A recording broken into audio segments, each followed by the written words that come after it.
is up, everybody? Welcome to another episode of Limited Resources. This episode number 405.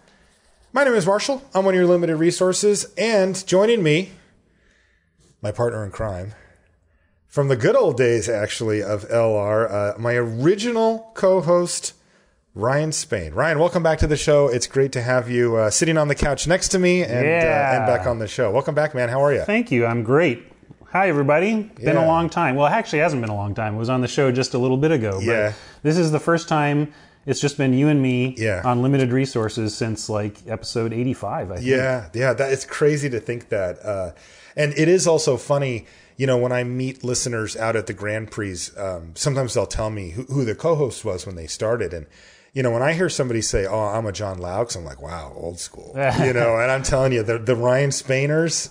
there's a few of them out there, and I love hearing from them too. I run into listeners on Magic Online sometimes, and it's always great. Yeah, and you know, this is also just really cool too because you know, Ryan, of course, laid much of the groundwork for what, you know, how the show works and what we talk about. I mean, when we first started doing the podcast, I was trying to learn how to get better, and Ryan was teaching me. So many of the fundamental principles and the ideas that we still carry forward as sort of core to how we do things on LR, the nuts and bolts spike approach, came from Ryan, including that, you know, and you can go back to a lot of the core things. So it's always great to have you back on, Ryan. And I'm still sad that you left, but I'm glad that you're still working at Wizards of the Coast, and that's actually part of the reason why we have Ryan on. I'm going to get into that in just a minute.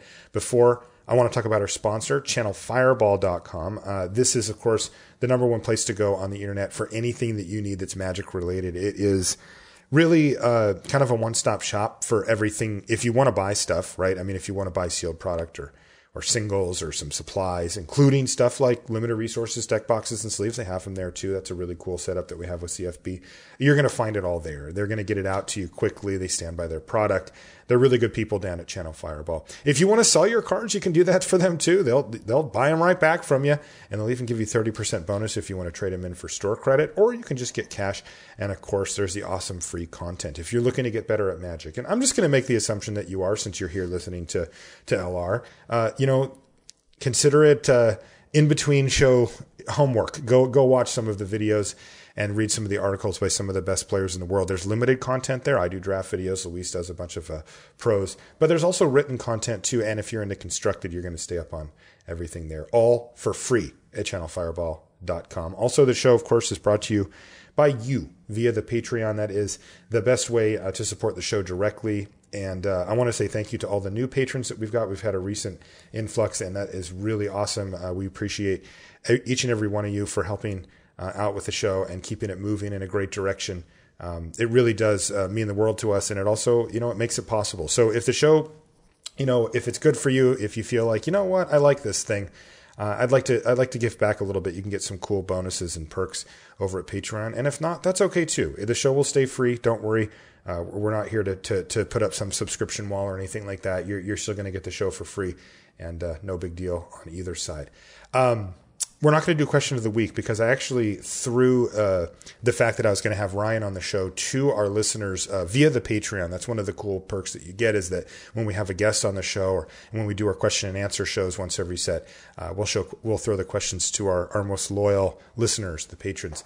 And in this case, we got overwhelming number of questions for Ryan because to talk about our main topic, we're going to do a little something before we get in there.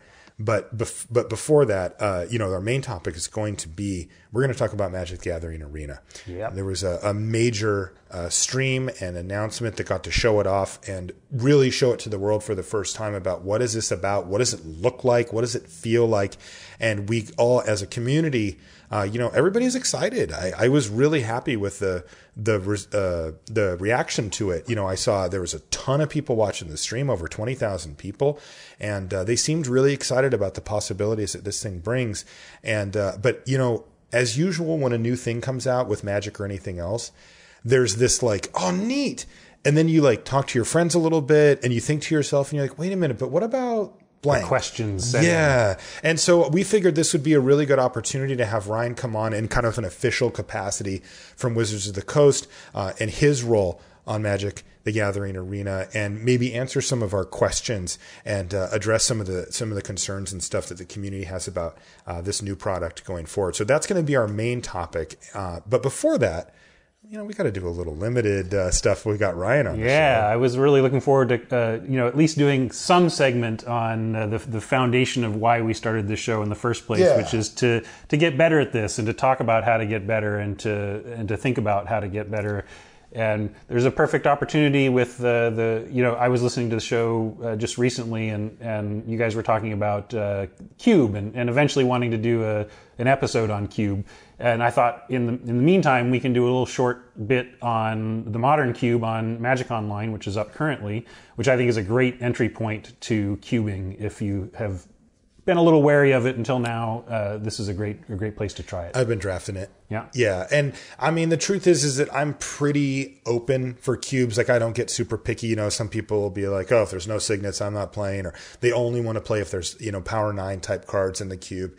I'll play, I'll play pauper cubes that are made of just commons or commons and uncommons. And this one is kind of in the middle of the spectrum for cubes, right? You can find lower power level cubes, but you could certainly find higher power level cubes than this too. But, a lot of these cards, most of them, in fact, are kind of from the time when you and I first started the podcast and started doing our show. Right. It goes back a little further, but, it's a lot more in my comfort zone, and I've really been enjoying it. It's a lot fairer. There's a lot of very powerful cards, but one of the reasons I like trying the modern cube, if you've not tried cubing before, is that your vintage cubes and your legacy cubes tend to you need to have some knowledge about what the really broken combos are and the really insane stuff, and you're just several steps behind if you don't know what's going on with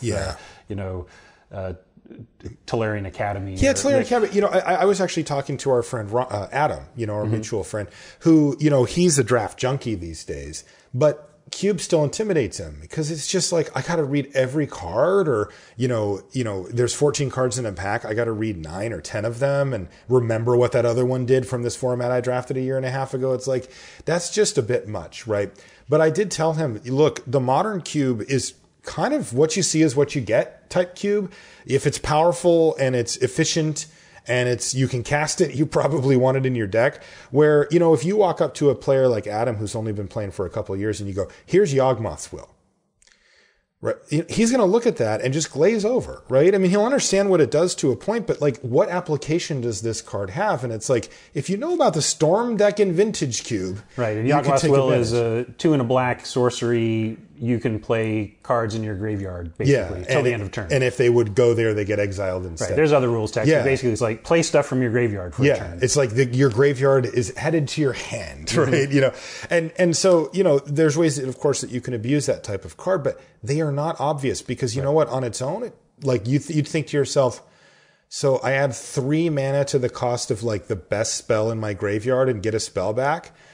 And like, that's an innocent... it's like, oh, that's a fair cute. Use of that card. I got 2 spells out of it. Right. Yeah. Watch this, send the screenshot to your friends. Where, of course, those of us who have drafted the Cube a lot know that in the Storm deck, it says, if you set up properly, you cast this, you win. Right. You just get it just to go sets off. you up to go off. Yeah. And so this one doesn't have that barrier to entry for most of the cards. Right. This is, so to give a baseline for Cube in general, basically I would call, what is a Cube? A Cube is a collated set of cards to be used for repeated limited play. Yeah, I assume people built them at first just because they wanted to make their own set. Yeah, I did. Or stretch your Magic. Totally. When I fell in love with limited in paper in the mid-late 90s, when it was just starting to become a way to play Magic, I made...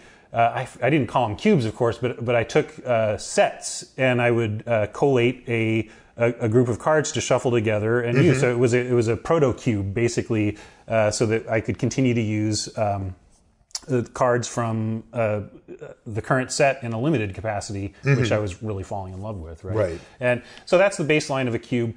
Traditional cubes only have 1 copy of any card in it. There's no duplicate copies of cards, and it tends to be a showcase for the highest power level of the pool of cards from which you're drawing. That's just traditional. But I remember that there's being no described rules early. right? It was think of all the first picks from a format, and then take 10 years of those, and there's your cube. That was one way it was pitched to me early. And what that does is create a limited format in which you're, in some ways, in many ways, drafting a constructed deck, or at least drafting a constructed strategy. We talk on the show about how most traditional booster draft produces mid-range decks. It's just different flavors of mid-range decks. Not so in Cube. You can literally draft a combo deck, literally draft a control deck, a mid-range deck, or an aggro deck. It's very freeing because there's so many great cards. You really get to play to what you love. More so than a booster draft, you can go into a Cube draft and really force it. If you love playing green, you can go in and say, I'm looking for a green ramp deck. In almost every case, you'll be able to get a reasonable one. Sometimes you'll get an amazing one. If there's competition, maybe you'll get a reasonable one. But the point is, you can do what you love. So when you go in, have a mentality of, what are the constructed decks I like to play? Let's draft that plan. And that's another big thing about Cube is, we talk about having a plan in game on limited resources. In Cube Draft, you want to draft a plan. Which is weird, right? It's almost opposite of what we would preach for a normal set, where we almost say the opposite, right? Which is like, well, don't come in with a plan, right? Don't do that. Like you want to try to draft, in the best way to keep yourself open. Yet here, it's like for me, I would say I have 2 to 3 plans that I'm willing to do in a cube. I mean, I'll do anything, but I'm not drafting the open seat. Right. Like when I see the really good mono red cards go by, I just wave them right by because that's not what I want to do in cube. It's not what you want to do. Yeah. And that's totally fair. And it can be intimidating if you don't feel like you know all the cards and you're going to have to do a lot of reading. Yeah, and it is. And like to Adam or anybody like him, I would say, look, go in. One approach you can take, especially in the Magic Online Modern Cube going in, is think about the mostly red or mono red deck, aggressive burn deck, or the mostly white or mono white aggressive go wide, go efficient creature deck. Because those are the two most straightforward decks. They're very straightforward. Super boring. Oh my god. And that's why they're always open, because people like you are in the queues there to do wackier stuff or get your cube on in a different way. Yeah. But the white weenie go wide token with Anthem effects deck is very strong. Before this week, I decided to just force that a few times and basically drafted a super strong deck every time that won most of its matches. Yeah. But people just don't necessarily want to play that strategy, so it's frequently open.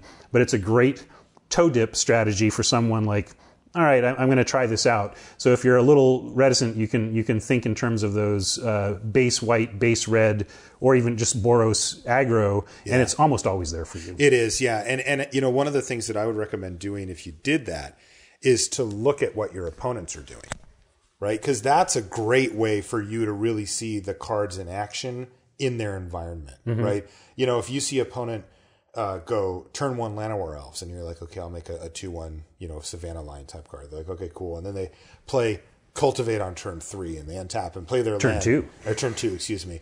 And, now all of a sudden you're like, wow, you got a lot of mana over there, and then they go, like, maybe not in this cube, but they go, Gaia's Cradle, creature, like, whoa, right? And they're casting 6 drops on turn 4, turn 3, or whatever. And you start to go, I could do that. That was pretty cool. Yeah, right. Like maybe I'll do that. And the thing that you have to not be afraid to do is to really prioritize that game plan. I always laugh every time because I'll do videos for CFB and I'll do whatever format's out on Magic Online. And right now it's Modern Cube. So like I've recorded a video here and I guarantee you it'll go up and there's going to be comments on YouTube or wherever it goes up that'll say, oh, I can't believe you first picked that card. That's insane. Yeah. And it's just funny because like you could just run the spectrum of Magic players, and some of them will be like, how could you pass, Sword of Fire and Ice? And other ones will be like, Sword of Fire and Ice is unplayable in the cube. And, right. Somebody's taking some obscure storm card. Somebody's taking the land. I'm taking the Man of War, and they're laughing at me for it, you know. And the cube version of the Bad Beat story is, I can't believe blank wheeled. Yes. Right?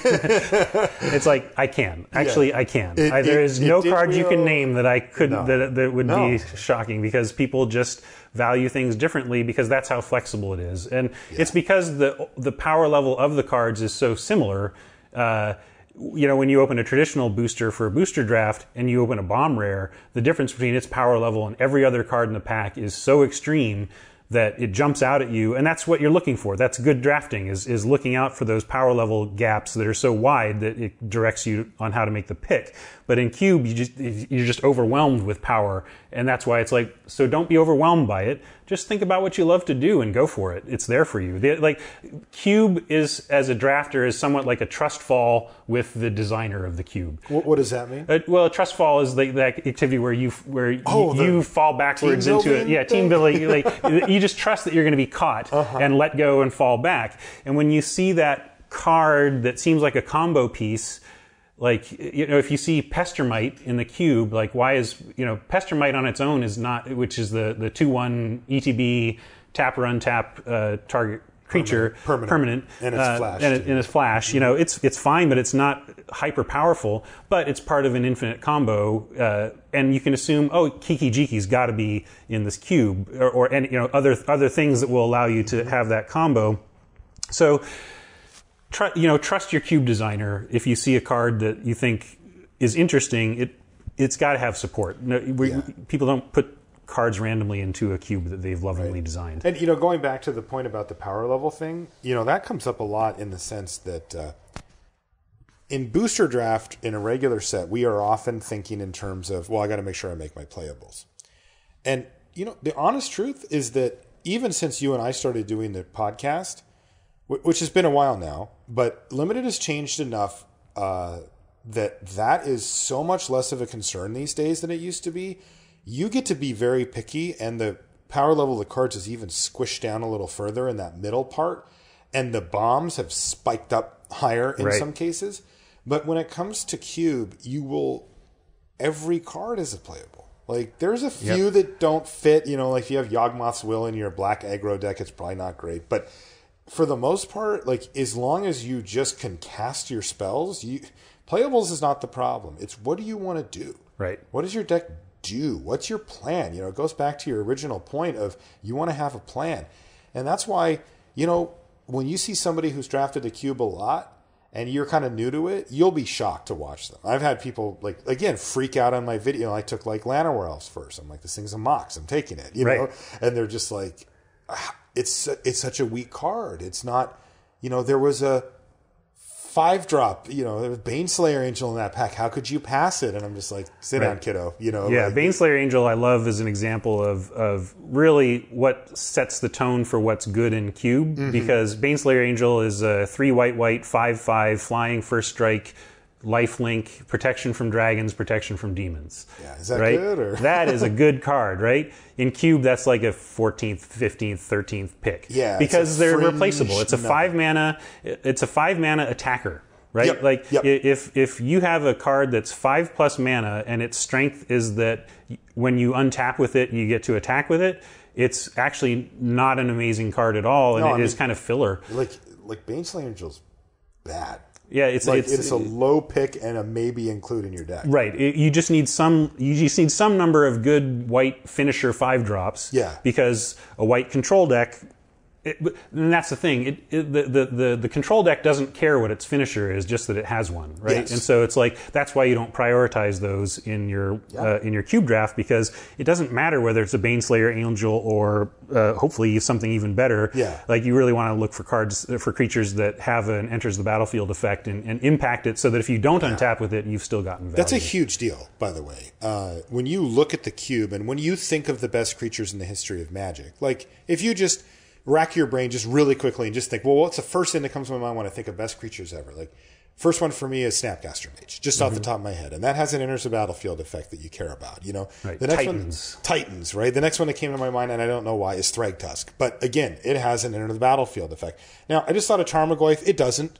Fair enough. But hyper efficient, right? But it's very efficient, like, yeah. And it's not even that good in Cube, you know? Right, exactly. But, you know, Mana Ward, all the bounce spells that the Mist Ravens of the world that I like, you know, those all have, but you get your value even if they die or even if a creature costs 4 or more in Cube, it had better either do something the second it shows up, or it should be nearly impossible to deal with. Yeah, or straight win you the game. Like one of the cards that comes to mind for me is Hero of Bladehold, going back to your white deck. That does not give you anything the turn it comes into play. It admittedly doesn't, but it's a 4 toughness creature for 4 mana, so it doesn't die to like some of the cheap removal. And by God, if you get to untap with it, it's just a 1. Is it 3 toughness? I think it's a 4/3, right? It's a 3/4. 3/4. Okay, yeah, sorry. And it's like it's a house. But yeah, unanswered. It's 7 power at minimum when it attacks. I call those like the planeswalker creatures. Yeah, that's a good way to look at it. Because they once you untap with them and start doing their thing, they act like a planeswalker in terms of giving you like a spell's worth of value each turn. Yeah, right. A good spell too. Yeah, in exactly. this case. So yeah, those are the type of cards that that's the bar you need to hit. You know, for these type of cards. Let's see. I had some other some tips for optimizing your modern Cube experience. So to the point of you have no problem with playables, lands become very high picks in Cube in weird ways, because not every land, right? The critical lands are, let's say you're a 2-color deck. About the best land you could hope for is a double on-color fetch land, right? Which is those are the best. The best, yep. But even a half on-color fetch land is exciting to me, because the way Cube's land interactions end up revolving heavily around fetch lands, which allow you to fetch for a forest, mountain, island, swamp, or plains, right? And then dual lands that are also forest, island, mountain, swamp, plains, right? Yeah. So the various assortment of duals, right? And because if you start picking them up, if you have this, if you have an island swamp and a green-black fetch land, suddenly your green-black fetch land is a 3-color land, because it can get blue, black, or green. Yes. And so the kind of fancy play of Cube, and a direction a lot of people like to go, is to prioritize those lands specifically, things that fetch basic land types and dual lands that are those basic land types, to create a mana base that's insane. And then it doesn't even matter what you're picking late, because again, all the spells are good. Yes. So whatever you get 13th pick, if you invest it into lands, you can now cast it. And so, doing multicolor approaches is successful that way too. Yeah, and also, you're also just leveraging your picks better than your opponents usually. Right. I talked about this for the cycle lands in the current set, but, how many picks are you playing? Right? I remember I've played 30 plus of my picks, right. 40, I remember on a Laux episode, he was talking about like his proudest moment being the Cube draft where he had 3 cards he didn't play in his main deck. Yeah, I remember, or there was one where he said Perfection was his mana base was all tri-lands, dual lands, whatever, and then just Wooburg. Like he had 1 island, 1 swamp, 1 mountain, 1 plains, and 1 forest, and he's like, I did it. Yeah, that is the ultimate base. So mana is important. But very specifically fetches and duals that count as basic land types, because those set up just these magical strong bases that allow you to splash quite easily. Which is kind of an archetype in and of itself. Yep. There's a lot of planeswalkers in Cube in general, and in particular in the modern Cube. So both draft them, but have answers for them. Like you can look at your control deck that you're drafting and think that you're in great shape because you have a lot of removal and card draw and then a couple of finishers, but then someone sneaks a 3-mana planeswalker under your counter magic and you're... For the next 4 turns, you're just buried. Right? Yeah. So you just need to make sure that your removal isn't just creature-based, that it has the ability to take out planeswalkers. Red burn spells can do that efficiently, creature or planeswalker basically, but... just watch out for the ones that, it's a Doomblade, that's great, but if you don't have a way to handle planeswalkers, you're going to be in trouble. I wanted to pass on this tip for Magic Online specifically, which is you can sort your pack most people don't know this, except the default sort is by rarity. Yeah. And the correct sort. The default sort is by rarity, and you can right-click anywhere in the pack and sort by color. Yeah. And that's a great way to approach Cube because it just groups all the colors together, so you can see the density in a pack very easily. It messes with me. I can't. Whenever people send me screenshots, I'm like, ugh, because I think I have some like weird recollection of like. Well, first I just look to the upper left naturally. But also just of like which cards go where. So if I don't see it in a certain area, I feel like, oh, it's not in the pack. Yeah. And then I get thrown off. I'm like, wait, this has this card in it? Like, how did this happen? Well, I do it with all booster draft now. I just sort by color. You're crazy. But also I don't keep the cards or win prizes when I draft on Magic Online, so rarity is not an issue for me that way. Mm-hmm. And so I really just like to look at a pack based on its color density. Sure. But you can just do that on Magic Online, right? Yeah. There's just a drop down that lets you sort. I think it's a context menu on a right click. Okay, and then what happens is when the pack's shown to you, all the red cards are next to each other, and the white cards, and the blue. And so, since you know what colors you're in, it just makes it easier to ignore the rest. Yeah. And I would recommend, one thing you can do is take a screenshot of your pack 1, pick 1, and then bring it up on pack 1, pick 9, because the most useful information you're going to get about what other people at the table are interested in is in that first wheel and seeing what cards are gone. So that gives you just because you'll remember like one card maybe you hope to get back, but it's not quite the same thing as seeing everything that's gone. Yeah. Those all went to somebody, right? Yep. And I'll for first picking, again, you can go a lot of different ways. I like generic colorless ramp artifacts. 2-drop ramp artifacts are a great place to start. It's just weird, some of the picks you make. They look absurd. They look absurd because the power level is just not there compared to all these cards you're passing, but it's not important because the power level is just going to be there throughout all the packs, right? That's right.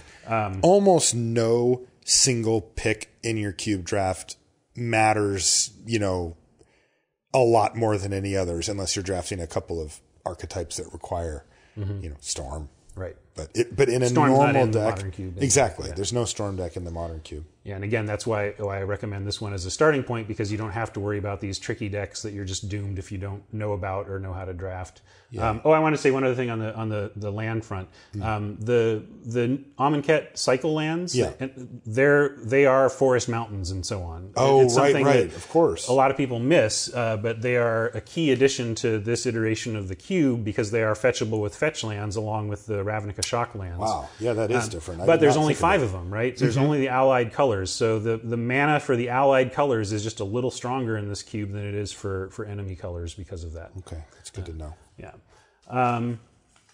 But yeah, don't basically another final bit of advice, like if you're struggling between picks, take the cheaper one. Make sure you've got your 1s and 2s. Like this is a format where your 1-drops are actually good and you want some.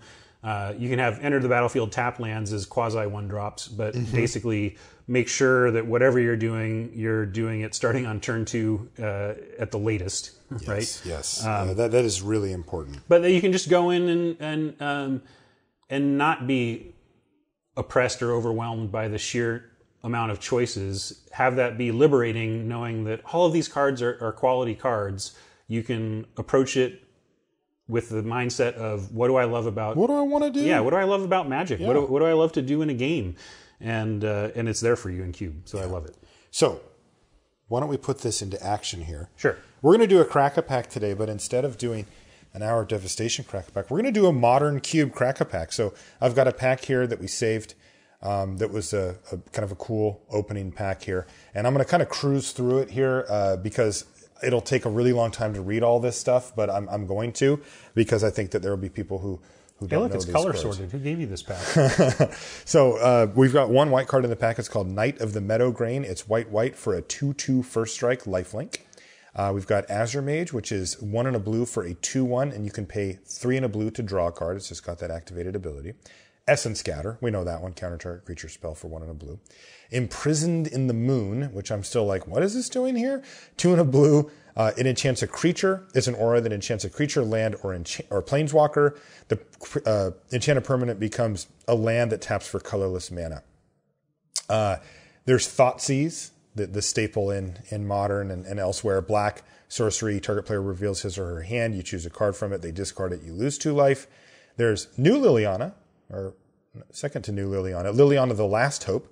That's the 3-mana Planeswalker, 1 black, but it's not the best 3-mana Liliana in the cube. But this is the one that shrinks down one of their creatures by -2/-1, or you can mill yourself for 2 and get a creature back from your yard, or you can ultimate and get an emblem that gives you a billion zombies. It's that Liliana.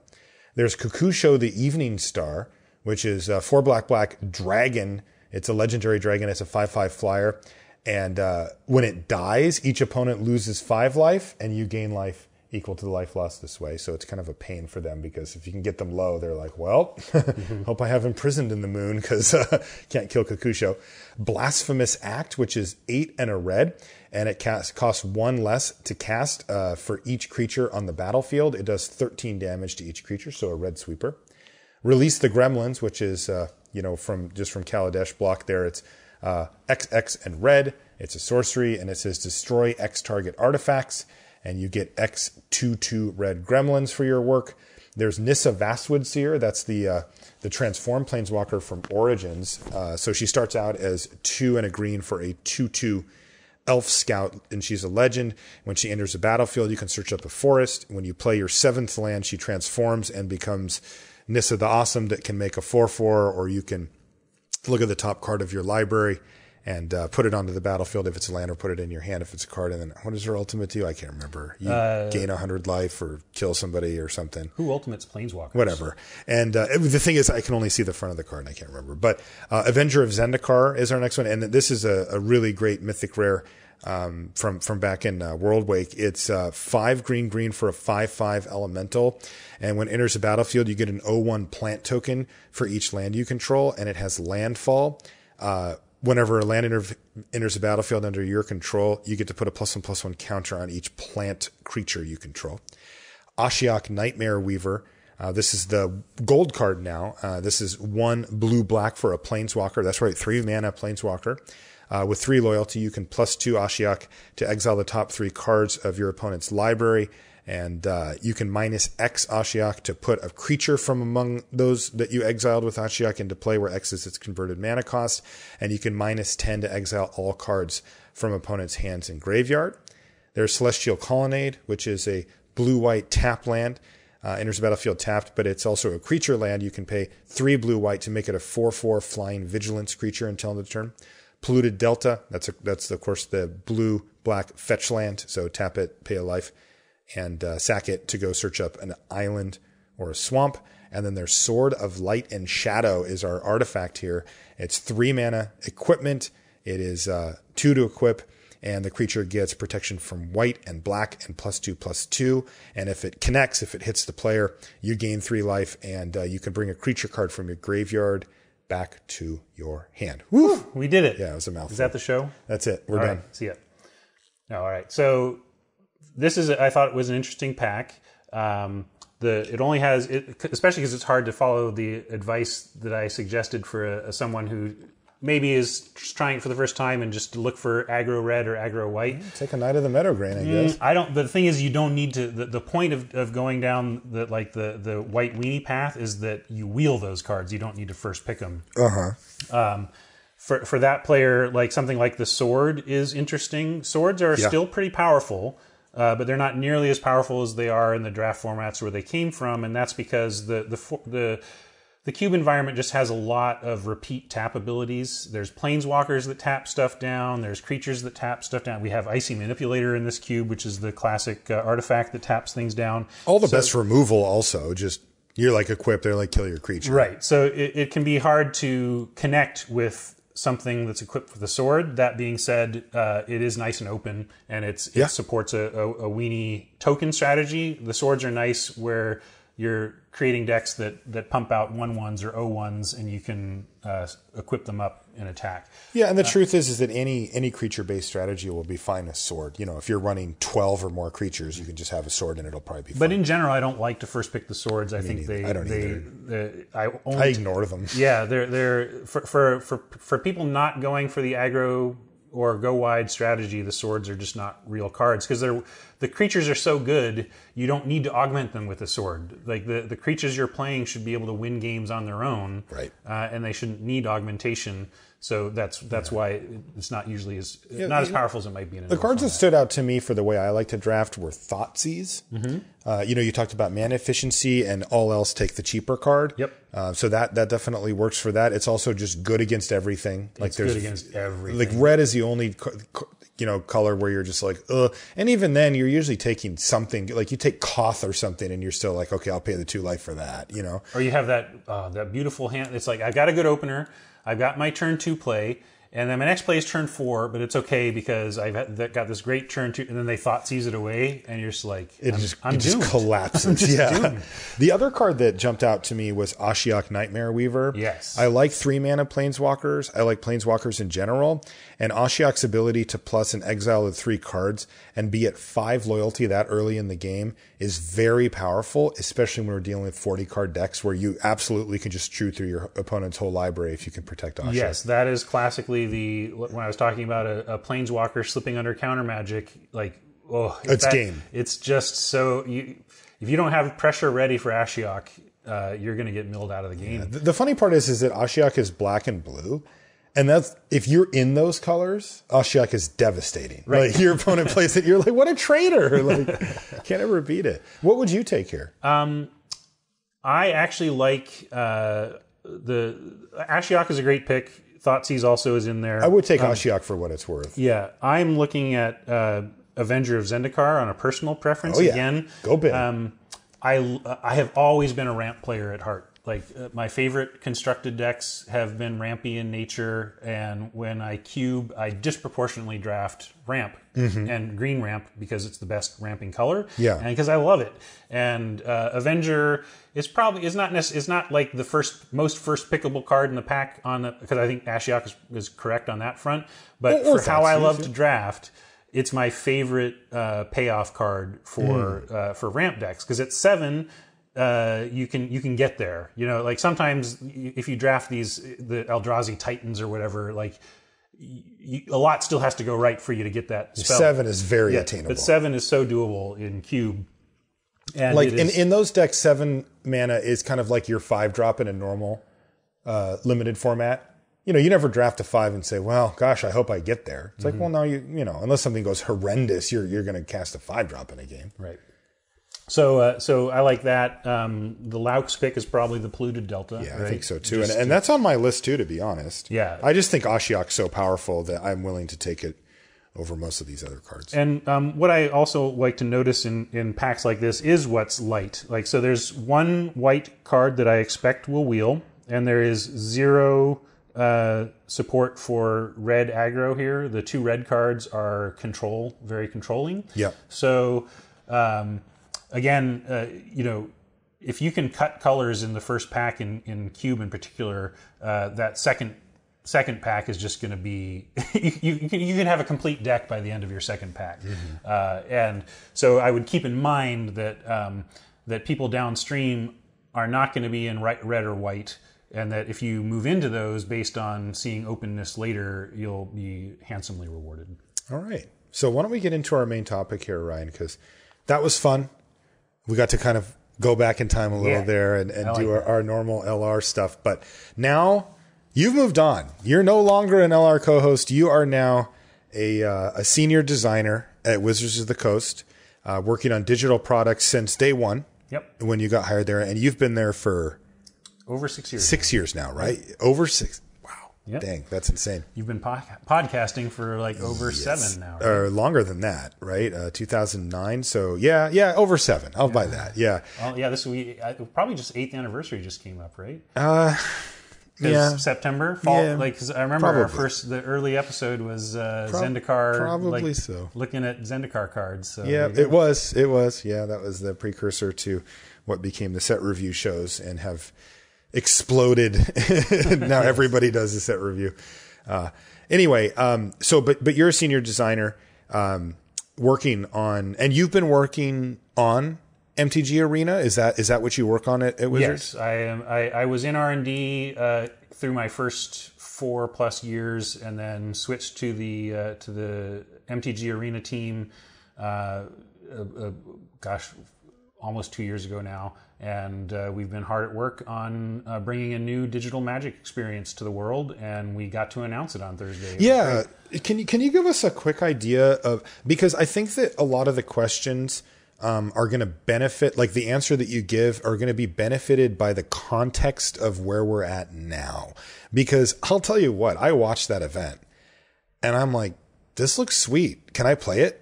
Right? Like, where do I download this? I'm in, like, this is neat. And like, you know, I figure, oh, what is it? A couple weeks from launching, you know, it just looks so sparkly on the screen and stuff. But I've had a chat with you before the show here, and I know that is not the case, actually. Yeah, we have a long way to go. Yeah. You know, there was, is his name Chris Kao? Chris Kao is our executive producer. Yeah. And, you know, one thing he was hammering on that was, we want your feedback. Right. Yeah. He kept saying that. And that to me is something that you say when you're still figuring out a lot of the things about a product, not when it's about to ship. Right. So HasCon, the Hasbro convention, was this weekend. It's Sunday now, and it's got probably wrapped up now. And it was a celebration of different Hasbro brands, including, of course, Magic. And so it was a perfect time to show, to debut what we've been up to. But what it was, you know, it's a very controlled, small, matchup experience that really shows the potential of where we're headed, and I'm really proud of it. I think the team has done an amazing job. It went over very well to get this demo, which is effectively what it is, to the spot that was in, so that people could play it and get an idea of what we were doing and where we're headed. And I think we were successful on that front. I think you were too successful. Because now we're all ready for it now. Right. But that was like, we polished this one jewel to a shine that was ready to share with the world and to lead the way of showing what we're up to. But there's still a whole crown to finish here. And when you pull back and look at all of the systems that need to operate around the playing of Magic, and all of the card sets that need to be available, and all, you know, we're still working on all that stuff. And so we're in this was a good spot to show people where we were at and debut it, because it was strong enough that we're proud of what you got to play. People who were at HasCon and got to play this, like, great. I hope you got a chance, because I think it's really excellent. But now we're at a point where we want to bring in more people into kind of a closed beta reality, where we can start adding different parts of our systems to the game, and let people try them out, play it, and give us feedback, because feedback is going to determine where we end up. And really, I mean, do you mean that? Because look, you know, we've all heard this from corporate entities, like, oh, we want to hear from you, and then you send in a thing and nothing ever happens. Like, we're actually at a stage where we can affect, like, we meaning me, the listeners, the Magic fans, we can actually affect what this product becomes, right? Yeah, I mean, there's always, you can never please everybody with every decision, and it's a mistake to try. But I can't express how important it is that people like who are listening to this show give this product a thumbs up. You know, give this game and its Magic experience a thumbs up. I mean, I'm sure there may be a tiny contingent of listeners who are here just to hear your velvety voice and would download a podcast of you reading the random entries from the dictionary. There are a few people that say they don't listen to Magic, but they listen to the show to help. To help them fall asleep. I'm like, oh, come on. Well, hey, that's a powerful tool. Yeah, right you there. do what you got to do. Yeah. But for the most part, people, if you're listening to this show, you're an engaged Magic player. You care about the game. You care about the product, and I do want to listen to you as we make our decisions about this game, because I want you to, in good faith, tell your Magic potential. You know, the Magic curious in your life. You should do this. Like, I can give this a thumbs up, and I'll be there. You know, like, because a lot of people will say, play duels. Yeah. But I don't play it. Right? And I want you to be able to say, play Magic the Gathering Arena, and I'll see you there. Yeah. You know? And so in order to... That's broad goals. It is broad goals. Because we're talking, you know, most of our listeners, you know, they range from relatively new. Not very few of our listeners in the polls that we've done have shown to be new players, but many of them are new to limited, and many of them are, entry level, beginning level players as far as Magic goes. Yeah. Yet we also talk to players that are RPTQ grinders. Yep. PPTQ players, GP players that are also a big chunk of our audience. And right. they have some stuff in common, but they also want different things. Yeah, and that's really the challenge. One of the challenges we're facing is how to segment players naturally and in really understandable ways. Okay. That help identify. Okay, here's where you are, and here's what you need. Yeah. And here's the path upwards, and getting people into their so that they have a place, system, yeah, and that they're playing. Okay. So to pull back a little bit and give some broad strokes, this is authentic digital Magic. We are authentic, not the buzzword, the English word, right? Which meaning is to say magic as we know it, right? Because there are we use the word expression a lot when we talk about Magic projects. This is a digital expression of Magic. So okay. like Magic Puzzle Quest is a game that exists that is not authentic Magic because it's not. Yes. It's not the card game. It's not a transliteration of your kitchen table. No, but I want to play Magic the Gathering, the game that I love, and maybe I'll putz around on Puzzle Quest, on the weekend occasionally. But that doesn't hit me where I want to get hit from Magic. And so mainly when I just want to clarify what I mean by authentic, and that just means that it is the Magic rule set that you know and have fallen in love with and executed faithfully with the control that you need over your strategy, so that you're not feeling like you lost because of software as opposed to because of your the way the cards fell and the way the strategy played out. And like a good litmus test would be if a friend of mine said, if I said you should try this, and they said, yeah, but is it real Magic? I would say, yeah, it's real Magic. Yeah. But the challenge is, real Magic can be very slowly paced because there's a lot of decision points. So one of the biggest tension we have that we're working through about where to land is speed versus control, and making sure play is snappy and quick and fun and exciting. I mean, that's the thing. This is our chance to bring a modern sensibility to the digital Magic experience in terms of effects and visual. Where would Magic Online now be on that scale that you just mentioned? The quickness, versus the control. I assume it's on one end of the scale. Yeah, where it's I have way more towards control. the control. I mean, you can unset stops, but we don't do, like, you have to opt in, example, for F8, which is a Magic Online. Actually, the defaults may have changed on me now. It may just be 8 I think, or something. Just 8 now, But anyway, there's a mappable control that says, if I'm tapped out and have no possible plays, just auto pass until that's no longer the case. Which speeds things up. It makes it feel like it has a different flow to it. Yeah. Right. But you're still doing things like I click my Grizzly Bear, I click one land. Oh, and then the other land's a dual land, so I click this land and choose this color, right? And so that can slow things down. But we are looking to F8. You don't get a choice. You're gonna have F8 on because it's amazing. Like, this is where if you haven't had a chance to play it yet, like, I'm at that point already where I have to retrain myself when I play Magic Online. Oh yeah, I got to click all this. Whereas being able to take a spell, drag it onto the battlefield, and just have it cast, and advance the turn. It feels great. Yeah. Of course, the concern that players would have there is, but what if I need to stop and do something? Yeah. And that's where we have a full control mode.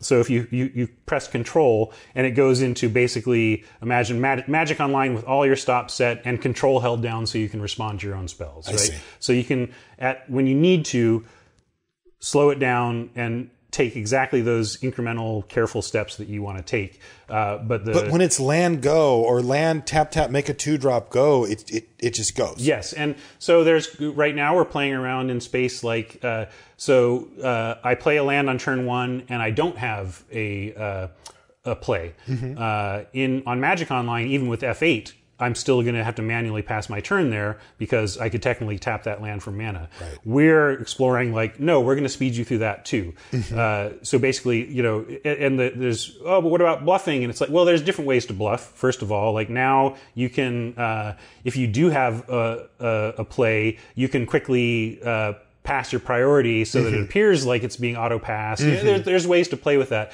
But the point is we are exploring different options from a goal-oriented standpoint. In fact, I would like to speak to that for a second. Like game design and most design really comes from a place of goals and requirements. Like that's where you start. Like what is the goal? What is our goal here for this feature? What is our goal for this game? What is our requirements for this feature or game? And so we take it, we're really taking a look at what our goals for the different features are and then trying out different ways to achieve those goals and seeing which ones are working and what aren't. So a huge goal for Magic the Gathering Arena is snappy play. That you can get in games quickly and they feel good and fast and speedy.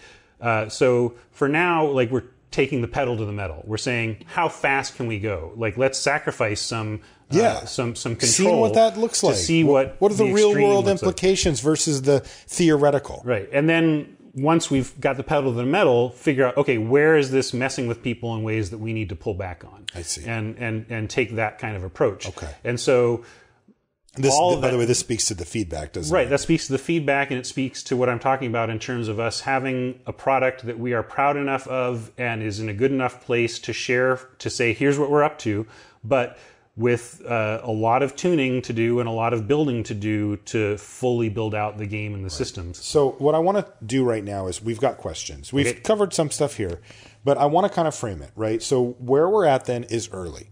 We saw this, you called it a jewel that's only a part of a major picture of a crown, right?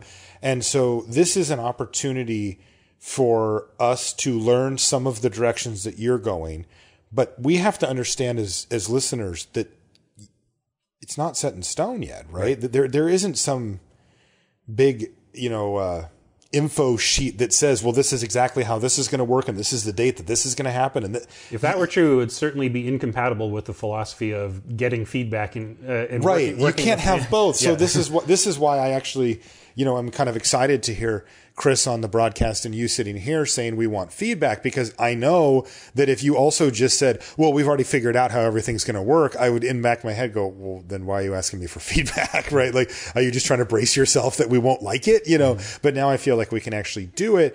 And I think this is a thing for our listeners and for me, because I'm right there with them with all this stuff, is, to view it as an opportunity. Right. To pick your brain and to start to maybe guide the ship a little bit from our perspective. And of course, I'll be putting links in the show notes. We'll talk about it in a little bit, but there is a closed beta sign up. And I'll say it right now. I want you to hammer on that. PlayMTGarena.com is the place you can go for sign up and information and all the latest news on where we're at. So if you're excited right now, get on your phone, get on your computer, and you can get signed up. I will put a link for that in the show notes as well. So if you're driving or something, don't do that. But you're going to be able to find all that stuff. So let's get into some of these questions. And Ryan, I'm going to throw you some hard balls here. I understand though that given where we're at in the process here, you're just not going to be able to answer all these questions. So what I'm hoping for is to get kind of an idea of goals or philosophies from you about, well, what are you trying to do? Like, if you can't tell us exactly what it's going to look like or exactly what's going to happen, maybe tell us what you would like to happen, and then we'll have to live with that. And if you have specifics, by all means, dump them on us. We can take it. I'll be as specific as I can, but understand that I will not be specific in a lot of cases because we're working that out. Yeah, and I that's where we want I appreciate the honesty with that. I think it's better for everybody. So let's get into some of these. First one, this is a huge one. I'm just going to throw one right out to you right off the bat because we got this asked a lot. How will this affect Magic Online going forward? We got a lot of different versions of this question. People that have big collections on Magic Online, people that just feel invested in it from a gameplay perspective. They spent time kind of honing their skills on it, on using the client and getting used to all the menus and the systems. And, they sign up for the same tournaments and stuff. And, I'll be honest, I think they see Magic the Gathering Arena as kind of a threat to it, right? They think, well, what if this goes away? I like this, right? So what's the philosophy right now from your guys' perspective on how it might affect Magic Online? So from my team's standpoint, we don't consider ourselves making a successor to anything. We are making a modern, authentic digital Magic experience. I see. Why? Because the world wants and needs that. Right. And that's kind of the focus. Yeah, Wizards needs that. Wizards need that. And I mean, just thinking about, the world of esports and the competitive gaming, card style games that we see in the world, they need it, I mean, and as a Magic fan, I want that too. Right. So that's what we're building and that's what we're focused on, but it's not a successor to anything. And from a feature set standpoint and from a card set standpoint, because Magic the Gathering Arena will be focused on standard and kind of frontline sets, current, limited, right, and standard, and of course there'll be a rotation. We're not going to not allow you to play with cards that aren't in standard that you have, and we'll evolve those to have another constructed format almost certainly, but. The point is, we don't have the back catalog that Magic Online does, and the super deep feature set that Magic Online does. So, from a short term and a close to launch perspective, I just see the two products as being so different in terms of the full suite of what each is offering that it's not that they're not incompatible digital experiences, right, that they can live. I mean, side by I want to side. draft Modern Cube and play Vintage. Right. I can't imagine. Obviously, if we fast forward 10 years, I could see, it ended up that Magic the Gathering Arena ended up being a platform that they wanted, whatever. But I can't, right, in the near future, I can't see myself playing that on Arena. We need to make Arena the game it needs to be. Mm-hmm. We need to let Magic Online continue to be the game that it is and serving the needs that it's serving, and put them out there and watch what happens with everything going forward and make decisions that make sense given that. But I just feel like one of the things we're trying to do with Magic the Gathering Arena is really start with a much narrower focus so that we can knock that narrow focus out of the park. Yeah. Right. And that just makes good sense. If I was designing it, I would do it, even though my imagination can run as much as anybody else's about all the cool things we could have. I just want to see it be successful first, and then you build off that. Yeah. And I don't see, Magic Online is going to continue to have its core audience. It's going to continue to cater to a lot of different styles of play that we're just nowhere near on MTG Arena. And the plan is right now to just keep both going anyway, right? I mean, I saw an article by Chris Kiritz, and he said, "Look, we're going to continue adding cards. We're going to continue offering the same cool stuff. We're even improving this, as we go." It is not. Magic Online is a healthy project or product that has passionate team of people at Wizards making it better all the time. Right. And that's not going to change. Okay. So here's the next one. This is a question, again, that we got quite a bit of. It said that the program will be free to play, but obviously it'll have to be monetized in some way, right? Sure. I mean, I think we all know that that's how these games work on some level. It would be great to understand better how the program will work. Will you have to grind to earn money and buy cards?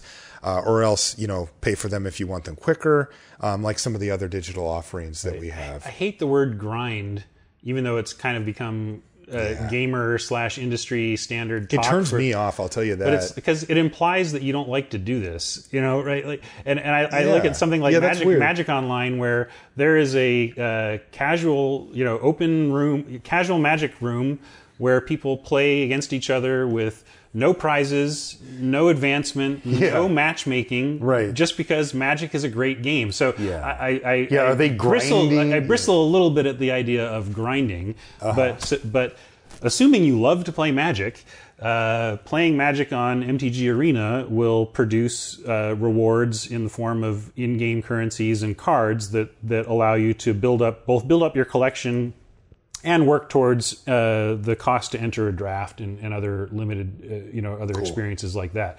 So if you on day one want to have a tier 1 standard deck and battle hard, that's not free. That's that if you and nobody expects that. Right. That's why I can say that. It's nobody a structural thing, right? But it's just what how much and how do I go about this? Right. And so I know that those and this things speaks somewhat to like I was talking about how we need to segment players kind of naturally in MTG Arena, where what you need to do and how you need to go about doing it is clear to all players, but what it is you end up doing and what offerings are available to you are going to be based on what you've achieved in terms of rank. So the core way to play is going to be a ladder style system where you bring in a constructed deck and have one-off matches and rise or fall in terms of your personal rank as your wins and losses dictate.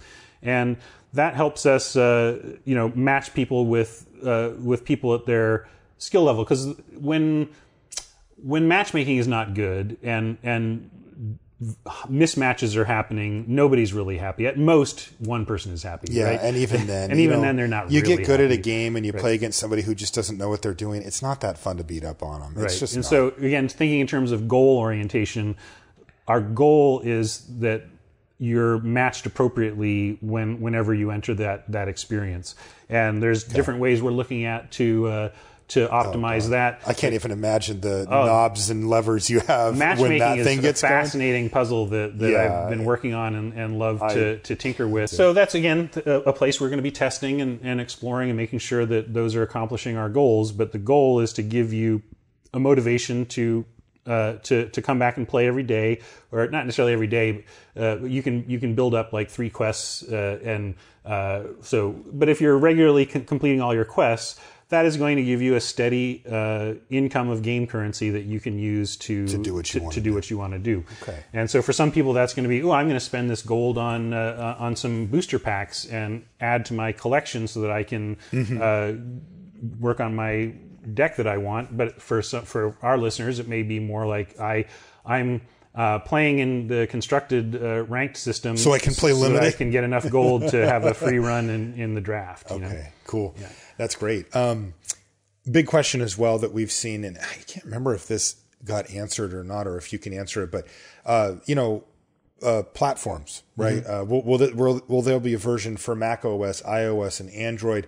Will it launch with multi-platform support? Can I play it on my phone or my iPad or my, people want to know platforms and stuff. Do you have any idea for that as of now? Yeah, I can again speak to goals and where we're at. So our focus is English PC, but we have one of the reasons to kind of do a digital Magic experience from the ground up is to work on a platform that allows us to expand to a lot of different directions. So we're doing this in Unity, and that's giving us a lot of freedom down the road to pivot towards, again, what our customers demonstrate that they're looking for. Okay, so if there's a market there, if that's the thing that people want, you've left the door open, but for now you're trying to get established as a great, successful product that is solid and proving the point that you guys want to prove about this authentic Magic experience. And again, we don't want to spread too thin. We want to focus on this core experience and nail it, and then make sure that our foundation allows us to spread where the players want us to be. And there is that foundation in place. Yes, that's exactly why we're on this platform, and it is known for making it much easier to expand to different platforms. And it's going to be experiential. We need to both see that our players are there and they want us to be there, and that we can create an exemplary experience on that platform. You can meet them where they want to be met. Are there any plans for multiplayer? I can't imagine. Not immediately. Yeah, that feels like hard. It's very hard. Again, this is a lot about making sure our core gameplay and our core Magic experience is there. And this is, again, that's also why I'm not worried about Magic Online. There's so much that Magic Online is offering to the Magic community that we are simply not going to offer out of the gate, and probably not offer for quite a while. Now, this next one is one that we got asked the most, and that happens to be because of the people that I asked, which are limited fans. Sure. But, they want to know, are there going to be draft or sealed? We already talked about some of the potentials for the system by which you can accrue in-game currency, because some people said, are there going to be free drafts? But it sounds like, there's going to be some systems that we've already kind of touched on here. But can I draft? Yes. Drafting is essential. One way to look at it is, I want to keep the options reasonable, because too many options in a game overwhelms the players who are not yet comfortable in that world. Yeah, I remember, older versions of Magic Online fell for that a bit, where if I wanted to send my friend to play, they were going, well, okay, I want to draft. And then it's like, well, there's 7 formats. Okay, well, you want this format. Well, then there's 3 different, price structures. And, that can lead to a little bit of paralysis if you don't know your way around it. Right. And that's why we want to use the ranking system to help segregate players, so that the new player and the Platinum Pro are both hitting the draft button and both being taken to the place to get their draft going. But what they're going to default be presented is going to be different, because they're different player types at that point. But the UI, the interface to get around, is going to be the same. And it's not. You don't want to present every player with all 5 options. You want to present the player with the option that makes the most sense for them. Yeah. And so part of the philosophical wrestling has been how much to offer, because also you want your queues to fire rapidly. You want if you spread them out too thin, then they're too slow. So your population dictates how much variety you can have as well. So there's many places to go there, but that's a fundamental need of that, is that we make this a good onboarding experience for newer drafters. Well, for us experienced drafters, all I want to know is that I can, and then I'll let you sort out everything else. Will this be available in languages other than English? It's a similar question to the platform. Yeah, get this right. Yeah, and the foundation is there for localization. We're working on our localization plan on how we're going to get text exported, translated, and put back in for different languages. So exactly what languages will be in besides English and when, I can't answer that, but I can say that it is our full plan to be able to successfully localize our game. This next question, I think, is partly joke and probably partly serious, but it speaks, I think, to actually just how it looked on screen when we got to see it, because it looked good. Like, it was shiny and sparkly and movement and all this stuff. And it does make you think of these things. And one of our listeners says, "Can I have a squirrel avatar?" It's a very specific question. Yeah. The answer would be, if we make a squirrel avatar, yes. But that's cool, right? That people are already thinking, "Oh, I know what I want in that slot." Yeah, on the that screen. listener is thinking in terms of what we call vanity items, which is to say, oh, you know what I call those? Yeah, sparkle ponies. Sparkle ponies. Yeah, sure. Our friend Drew introduced me to that term. But basically, a vanity item is a thing that doesn't impact your win-loss percentage, but allows you to personalize your experience and express yourself in the game. And it's a big deal. It is a big deal. They're really popular. I know people tend to overlook that stuff, but it's a big deal. Right, and it makes for great rewards for seasonal play. Again, with ranked play, we'll have a seasonal system that rewards exactly what will be rewarded for what accomplishments in game, all still up in the air. But those are the types of things. Those are the types of things. That card backs and avatars and other cosmetic vanity items are definitely on the table, and something we hope to have a lot of fun with making, and that players have a lot of fun using. All right. Well, squirrel question asker. That's a yes. Sure. I will mention it to our art team. All right. We'll take it. That's a win. A win-win. This one, and again, after having our sort of preamble about where you're at and what the goals are, I'm starting to understand your perspective, as a company of where you're at and where you're going. So I kind of start to know how you're going to answer some of these questions, but I think they're worth asking. Yeah. Is modern or further back a goal for MTG Arena? I wouldn't even call it a goal right now. Much more shorter-sighted at the moment. Our goal is to deliver standard draft and the latest sets with a super high quality bar. And where we take it from there depends again on where the fans push us, where our player base pushes us. If that's where the desires lead and it starts to make sense to do that, then that's when we start discussing that. But is it a goal right now? No, because we have Magic Online. Okay, this is a question I think that a lot of people are feeling some anxiety about, right, when they see this new stuff. He says, "Hi, Ryan. One of the biggest problems I have with Magic Online existing alongside paper Magic is that I am asked to decide whether I should spend my dollar on digital product or on a paper product to get a similar experience." Okay? He says, "I'm nervous that Magic the Gathering Arena will introduce yet another similar experience demanding that same dollar.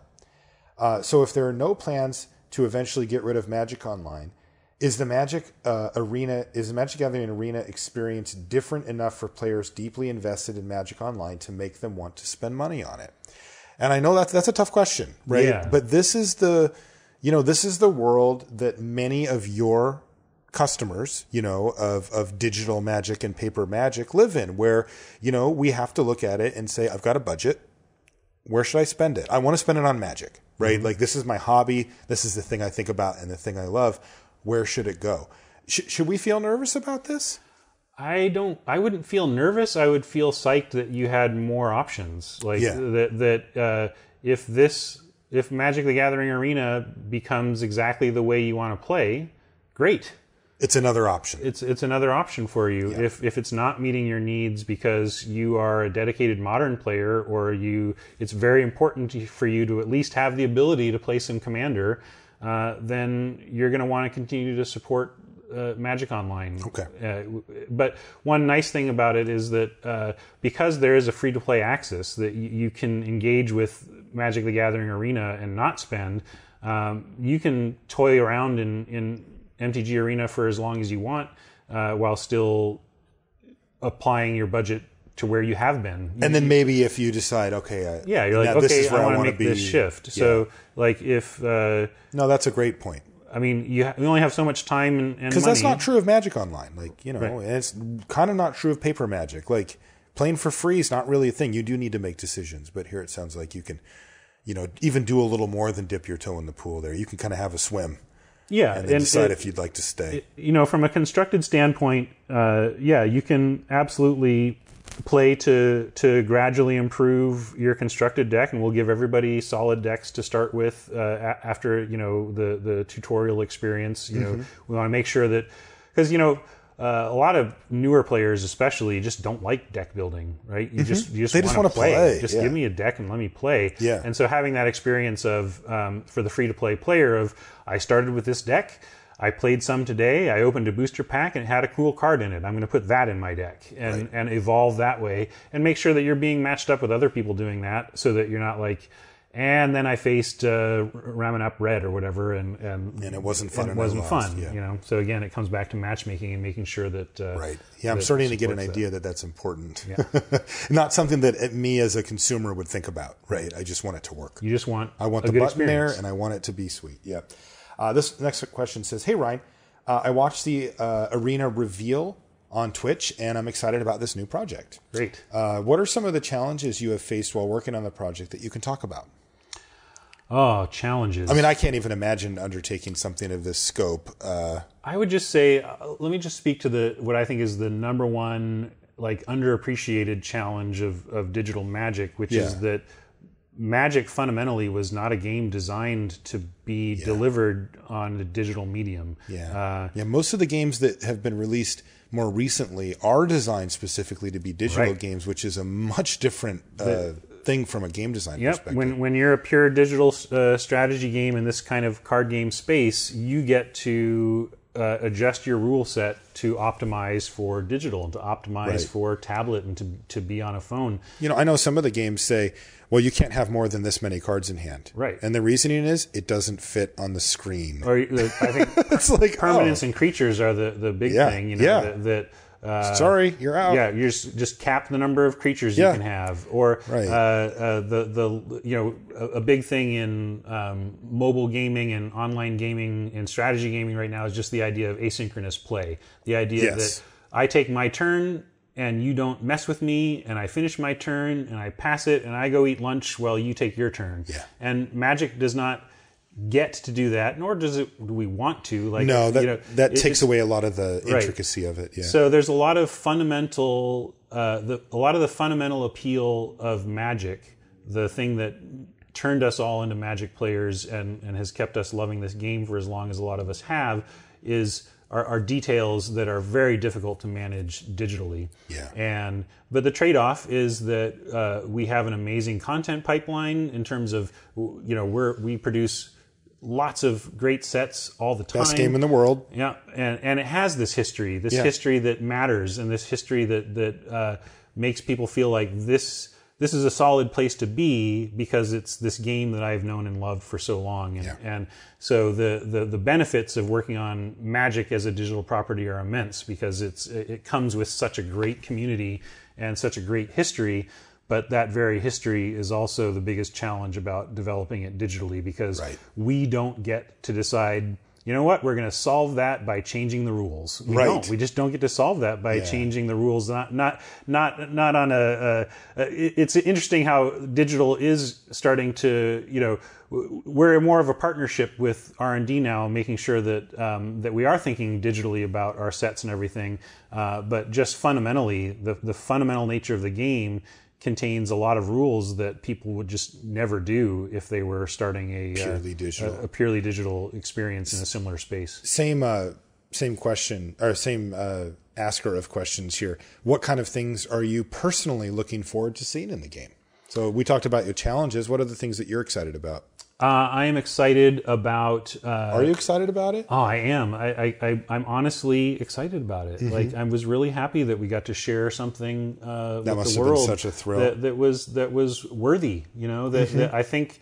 I hope people who've had a chance to see the demo or or even play it if you were at HasCon see the potential that's there, because I sure do. And I'm excited about casual matchmaking. I'm excited that I can make a brew and take it and play and feel like I'm going to get a good matchup. You've always had that gear. Like I've always been a limited Spike, but a constructed kind of Johnny Timmy who just wants to do cool stuff and have a good matchup. I'm excited about the pace of play improvements that we're making. So there's things I like.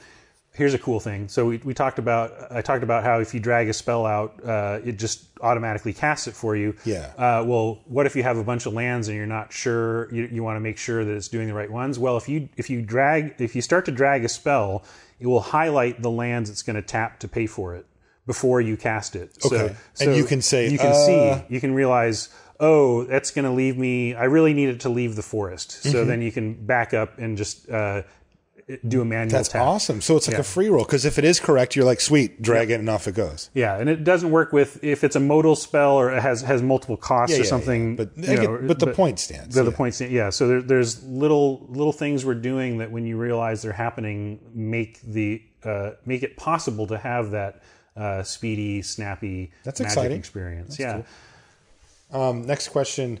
It was mentioned on the stream. They're talking about, of course, the Twitch one that we've been mentioning here. That MTG Arena, for MTG Arena to have a complete, authentic Magic experience, which is something that you and I have kind of defined here in our conversation. Does this mean that all the matches will be 3-game sets with sideboarding that we've come to know and love? That's a great question. Is that up in the air? Is that a possible? I would say, well, it's not again goals. I think a goal is to have a meaningful single game experience option And I think at the lower levels, this is also where the whole rank thing as a segregator of players is key as well. So that the new player, the person just learning, is actually not really interested in sideboarding. That's a deeper concept that is just not appropriate to have a new player worry about. No, it's real. By the way, if you've ever played a format like I play Canadian Highlander, there's no sideboards in that. It's like a weight off your soul. It is. At the end of the game, and you're like, okay, pick up shuffle. Yeah, you Done. Shuffle. Just do it again. It's freeing, shall we say. So I think that is an important experience to have, especially for that player. But if we're calling ourselves Authentic Magic with aspirational play opportunities and a competitive ranked play system that attempts to let the cream rise to the top and show that they're the best players in our system, we have to make that level of play best 2 of 3. And limited is an interesting question. We've seen Magic Online explore that as well. The beginner, I forget how they exactly name it, but there is a single game limited option, which is very freeing in the same way that you're talking about for Canadian Highlander. For a newer player to not feel like, I'm supposed to do something here. Like I'm supposed to figure out what my opponent was doing and change my deck to be better against it. And I don't know what I'm like. Just eliminating that decision tree is a very liberating thing for that level of player. But of course, to be authentic, we need to have the 2 of 3 experiences available. And what if you're these are the tough. Because you know what it makes me think? It goes back to the question we had a few minutes ago. Because you know what the real thing I see here is that's a disconnect between real life play and digital play. Because I'll tell you what, the first thing I think of when I hear, okay, let's just play a 1-game match, is I think, well, what if I just get mana screwed and I don't get to actually finish? I don't feel like that's justice, right? Like I wanted to see if my deck could actually win, and I don't want it to ride on 1 game. But you know what? If I can hit a button and I'm immediately playing somebody else again, I don't care. Yeah. But if I go to a GP and I have to spend an hour and I have to go sit down and shuffle and present and say hi and get my pen and paper and my life pad out, and I lose 1 game and then I have to sit around for everybody else to finish, that's just not enough. I want to have my time investment is worth seeing a little more fruitfully whether, that I actually would have won or not. Right. But if I could just immediately play somebody else, I don't think I would care as much.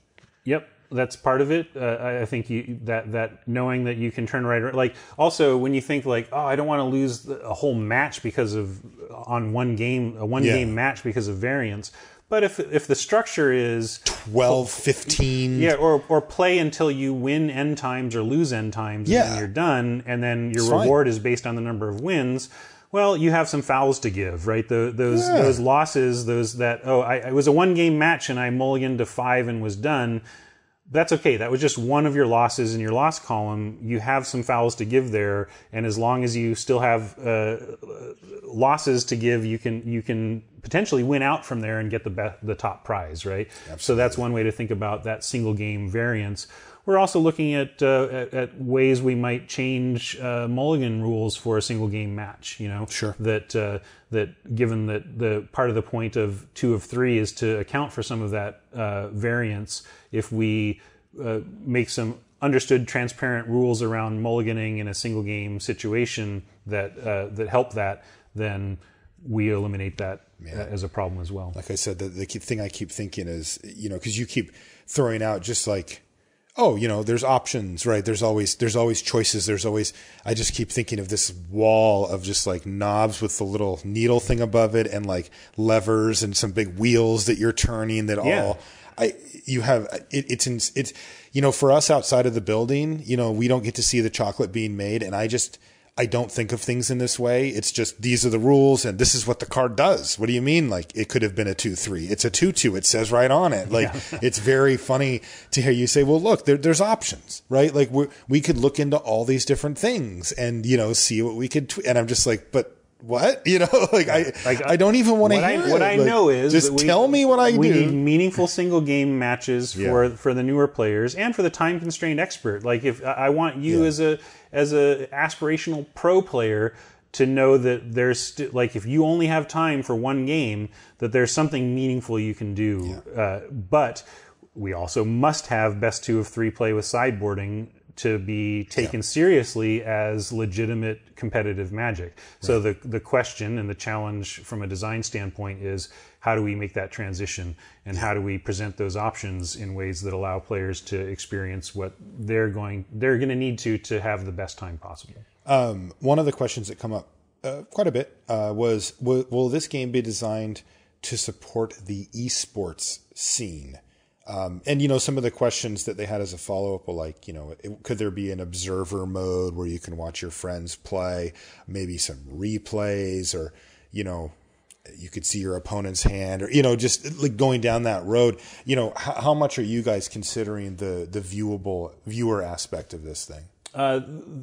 It being an appealing thing to watch on stream is a high priority for us. Is it? Yeah, absolutely. Okay. And you know, that's part of the balance too. We want to be splashy and visual and fun. Yeah, I got that from the event. But it needs to be snappy at the same time. But it needs to be fun to watch because cool stuff is happening, and there's visual representations of the exchanges of damage and combat and spell interactions that visually communicate what's going on at a rules level in the game. And so that's definitely important for us. So from an esports standpoint, again, that gets into aspirational and competitive play. We're exploring that as well. What do we want it to mean that you're at the top of the rank of our competitive play? Does that have tie-ins to paper organized play? Is there tie-ins the other way? Yeah, those are all, those are interesting possibilities. Yeah, and that's possibility space we're certainly considering. But again, it also comes down to delivering the core experience at a very high quality level. That's our fundamental. I'm definitely getting goal. that vibe. And so something like if you do that, then it feels like you can build from it. If you don't, I don't know. It feels so much less likely that we would see these you know, sort of further down the line. Right. These are the, you know, as a game designer, I'll over design anything, you know, like give me enough rope and I will hang myself with features, right? Because it's so exciting to think about it. But this is a fundamental base. Right. So really, to temper yourself as a designer, you need to ask yourself always, is this fundamental to a successful launch of this game? You know, on day one, this is not, you know, this is now anybody in the world can play it, download and play it.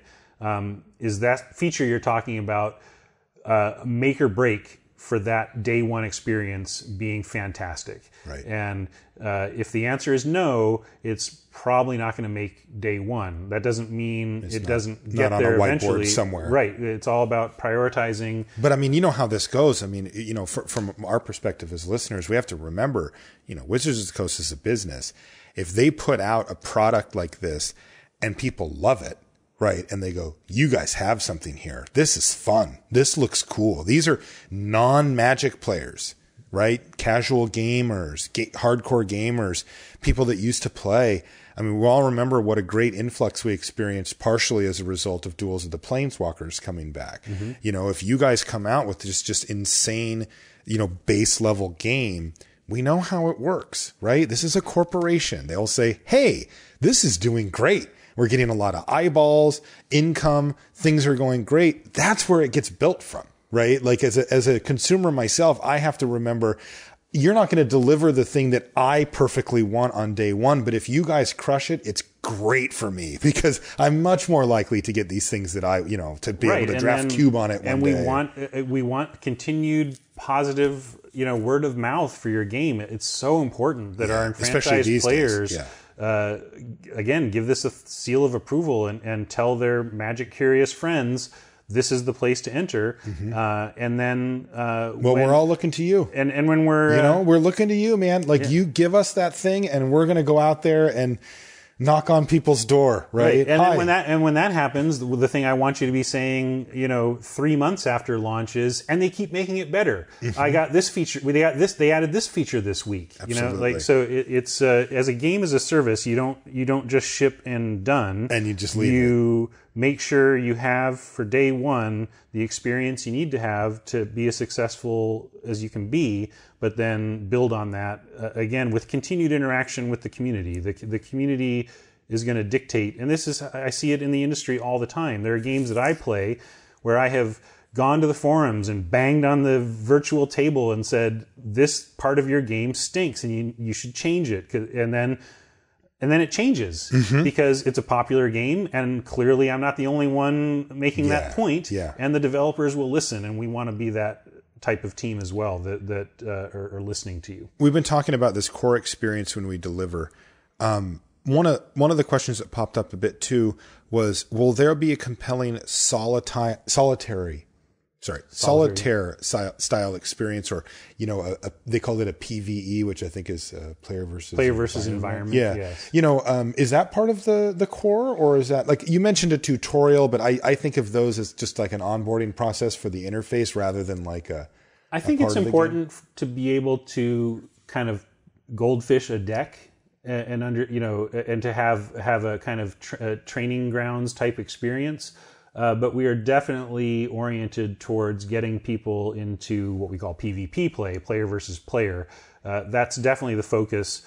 So there's no plans for at this point for a campaign mode. Right. That is another thing that if it turns out the community, that is the most important thing, and we weren't looking at that correctly, we can take a different look at all of this stuff. Yeah. But I'd say from a fundamental level, I think it's important to be able to play test decks, and so we're looking at stuff in that area. But fundamentally, this is a PvP game. Okay. Is the new app? So this is a bit of a nitty-gritty question. Is it going to be able to easily set stops and retain priority at each stage of a turn, and we'll be able to play between friends if we both have the software? So we kind of answered the first question. You said that you guys are looking at different ways to kind of, make it a more smooth play experience, but also say, okay, hold on a second. Yes. I talked about full control mode. Right? Yeah. Mm-hmm. And so definitely this is where we're exploring things. And if you jump in on the beta, you can help us navigate. This is where that authentic part comes in for me too. I like the idea of having it smoother, but I need to be able to, do the same things I can do in real life Magic. I think if you jump in and play this, the speediness of the play will be as intoxicating as not waiting between your matches of your draft. And that's a big one for me, right? I mean, I learned a valuable lesson from that when Leagues came out. That I thought I was the hardcore drafter that wanted the in-pod play and the most authentic, lifelike to paper experience. And, I played one league and I'm like, I'm never joining another queue again. You know why? Because I value my time, and I just, even if it's like a little bit less authentic than me having my 7 friends over to do a draft, I get to just play a lot more Magic, and that matters to me. And, this is another way you could do that same thing. Yeah, I think you'll find that there's actually that it's so worth just speeding. You don't need to constantly pretend that you have something, that it doesn't actually affect the outcome of the game all that much. It really doesn't. But we do have. But yes, the option is there. One of the I'm looking at but what if this? If we just get into a situation where everybody holds down control at all times, it's defeating the purpose. Yeah. But I don't think that's what's going to happen, because again, I've done it. I'm a control freak in a Magic game, and I love the flow of where we're headed. And I would never dream of saying, I don't want the flow. I'm going to put it on full control at all times. But if that becomes a thing people are doing, that's something we need to watch for and then decide, is this a problem? And if so, what are our goals? And this is, again, you listening to the... listening to the consumer and listening to the data, taking a look at data. What about I don't know what you call that, but if they can easily play between friends, if they both have the software, the kind of thing where you can challenge a buddy, right? The social systems, it's funny. I talked about, if it's vital for day one, it's got to be in there. But then, of course, the debate is what's vital. Right? What's vital and what isn't. Yeah. I would argue that some level of social engagement is vital.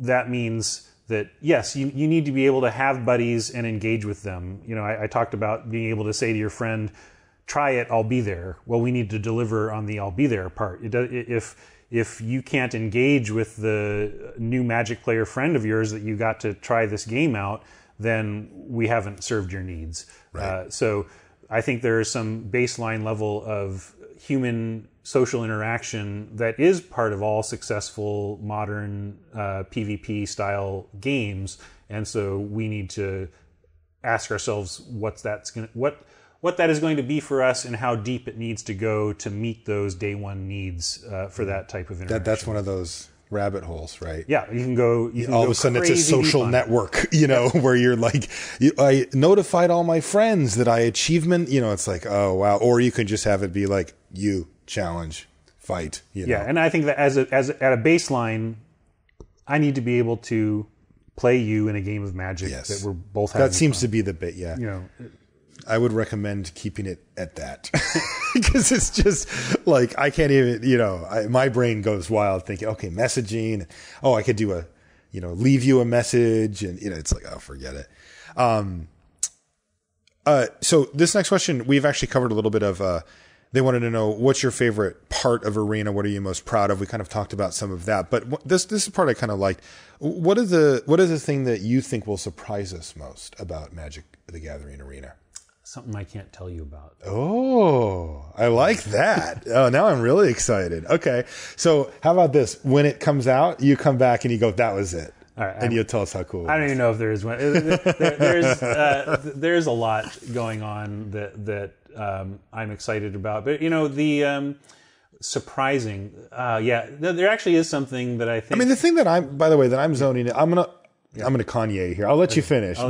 But you know, I think the thing that stands out to me that you've told us is the fact that if we do play in a little bit more of a, less regimented mode, that you actually get used to that. And that it's not quite as, you don't get as worried about, I should have left up blue for what. It's like, whatever, go. Like it, like you said, the bottom line is that you're giving up like 0.25% of equity, but you're getting like 30 seconds of your time back for it, right? And really the control thing allows you to throw in bluffs in both directions. I can, when it's about to, I have 3 mana untapped, but no plays, so it's going to speed through to your turn. I can hit full control for a second and let it go and represent. And now that I have something. to know. Now I have to be like, okay, well, they've got. Or something. If it's suspiciously stopping with 3 mana, and I want to convey that I don't have anything, I can be on, hit the end turn button so that it, even though I have a play, it skips through really quickly. So anyway, there's that. There's play there. What were you going to say though? I don't know. You interrupted me. What was I talking about? I don't know. I Kanye. Do you remember? Oh no, God! Your fault. Now we'll have to have you come back on the show. What was the question? What were we it was what you most that'll be surprised. Oh yeah, I was going to say I do have some things that I'm thinking about now that if we do qualify, but you can't talk about it. Yeah, I don't want to talk about it because if we choose not to do it, then you don't want to set expectations. But there's some surprises that we're bandying about. All right, I'll be excited about that. A couple more questions for you, Rye. Could you elaborate a little bit on the chess clock that was mentioned on the stream? How will that work?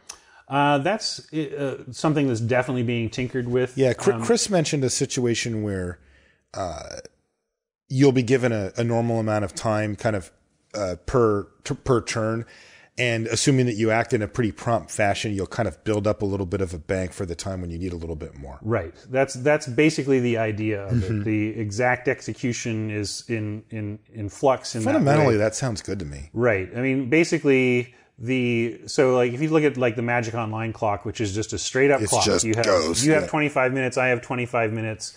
That and then it has a 10-minute timeout rule, right? If I'm inactive for 10 straight minutes, then it kills the game. In Arena, we don't want to even allow someone to be able to cause 10 minutes of pain, Right. So basically, the window at which you will scoop the game for inaction will be almost certainly much shorter than 10 minutes, but will be something that you can continue to build on. Is basically, as long as you're taking consistent prompt actions, you're going to have the time you need to tank if you need to stop and take a lot of time. Yeah.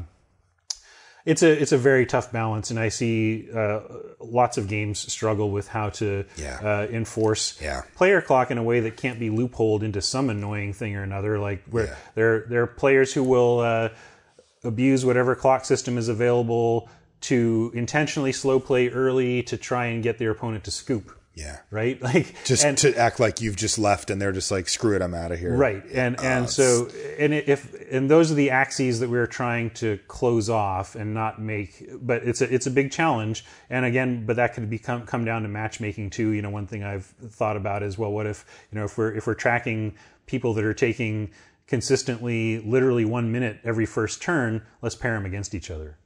Then it's a little better. Yeah, let them do their thing.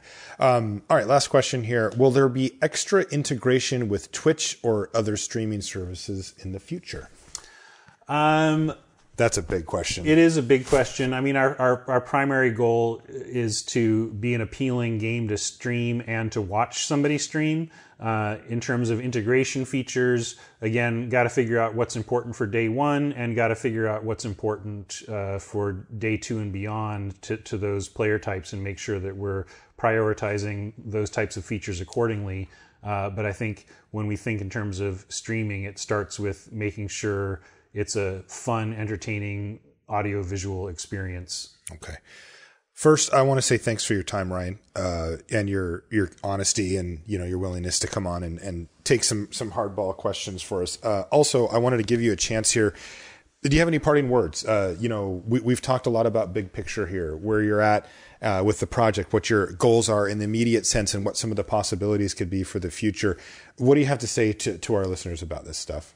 I mean, I would just reiterate a couple things I've already said, which is first that I personally am super excited about this game. This is and people that know Ryan, it's very easy for me to come on here and be excited because I don't have to misrepresent anything. I can just tell you I'm so excited about the direction this game is headed, and there are things about it that are already this is the way I want to play, and I'm excited that we're going to get a chance to share that with the world and to share that with beta testers, and again to drive home that we are far from the finish line in terms of a complete feature set and a button down, ready to go experience, and we are announcing it now and getting players involved now because there is time to listen. There is time to hear what players have to say and to adjust our course accordingly based on that. So again, I'll reiterate, playmtgarena.com is the place to go to sign up for the beta and a place that you can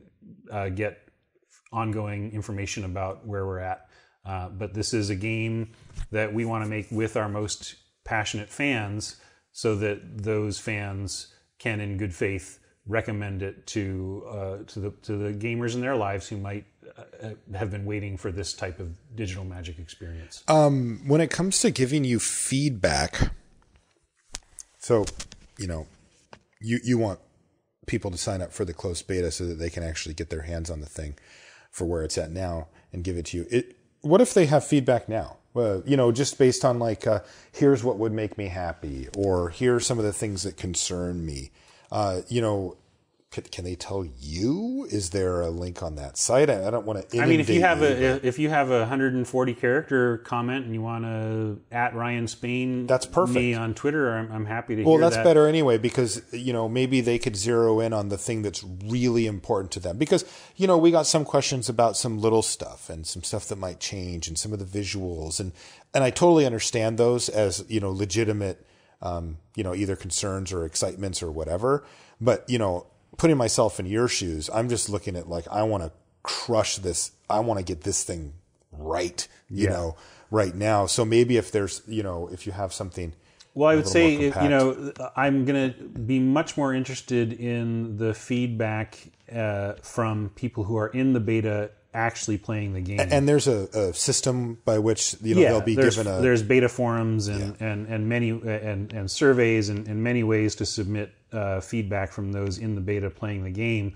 And it's just like, for example, one of the clear places that people kind of recoiled a little bit in our demo is the representation of tapped permanence, right? I actually got a question about that. Yeah, it was mentioned in Twitch chat a lot and everything, and as some people know, because they don't turn all the way sideways. Yeah, so the way we're representing tapped permanence currently in the game is to gray them out, turn them about 45 degrees to the right, and put a tap symbol on them.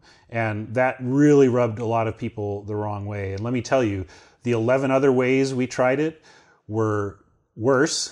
Yeah. and this one rubbed me the wrong way too, until about my second play session with it.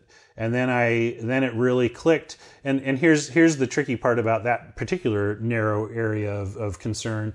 The 90-degree tap. So for those who haven't seen this game in action at all yet, which by the way, I'm going to be putting the link to the event, just for people to be able to see the stream and see it in action. But so cards look like cards in your hand, but once they hit the battlefield, like we shrink the rules text and it becomes just the art, and of course you can expand it and get the information as you need it, but if text isn't readable, it's not generally that useful. So, it also gives us a lot of screen real estate to work with. But the second you take a magic card and present it based on its art, suddenly it goes from portrait, where it's taller than it is wide, to landscape, where it's wider than it is tall. And so if your 90-degree tap of that type of object, which is also closely almost a square, you just lose the visual cue of being tapped. So you can literally tap at 90 degrees, but it actually reads a lot worse than the 45 degree gray out tap. Is this our final tap solution? I don't know. Probably again, we get people in there playtesting it. So if your initial reaction was from a distance watching the video, I disliked the tap symbol, I get that feedback, but what I really want to hear is what you feel like after you've played it a couple days, and maybe we iterate through some different options, and you see what some of the other options are. So that's why this is so important, because you guys are dealing with a filter that you have to put on, because change is hard.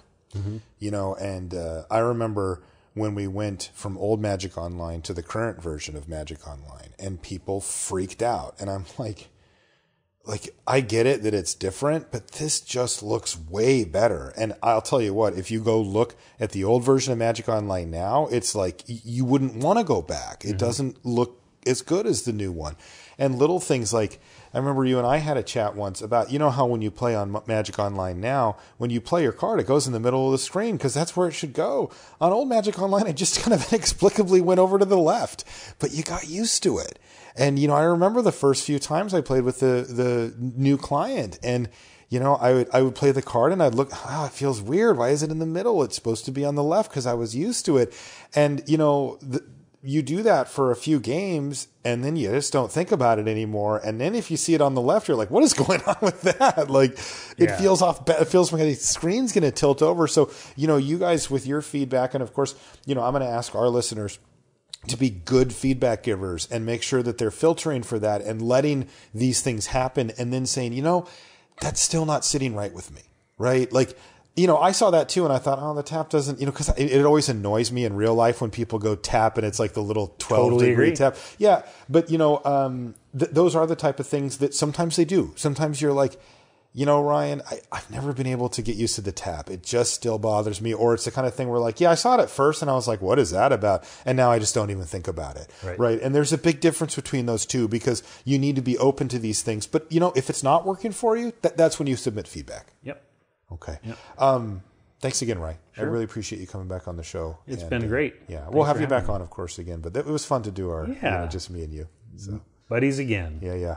And you said people can hit you up on Twitter just to say hi and or give you some, bite-sized feedback on this stuff. Where at? Yeah. At Ryan Spain. I got my name on Twitter. Yeah. You did it. And I will be putting that in the show notes too. So if you want to sync up with Ryan, you'll be able to find him there. Of course, I want to remind you that the show is brought to you by channelfireball.com, the place to go for everything you need magic related. I highly encourage you to stay and browse around a little bit too, right? You know, if you're there, you're going to find some awesome free content. It's always free every single day over there. Some of the best players in the world at channelfireball.com.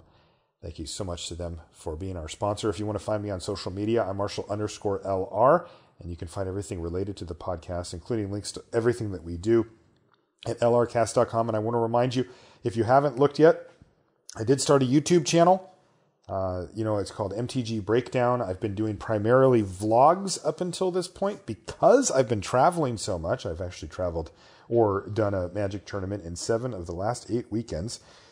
And I took my camera on every single one of them. So if you ever wanted to see what it's like behind the scenes at a Grand Prix or the Pro Tour, kind of what it's like to live this crazy merry-go-round of a traveling Magic life, well, you get to come along with me and at least see one aspect of it. And I've got a couple of other types of videos that I'm going to be working on while I'm at home that I'll be debuting on there as well that I think you'll like.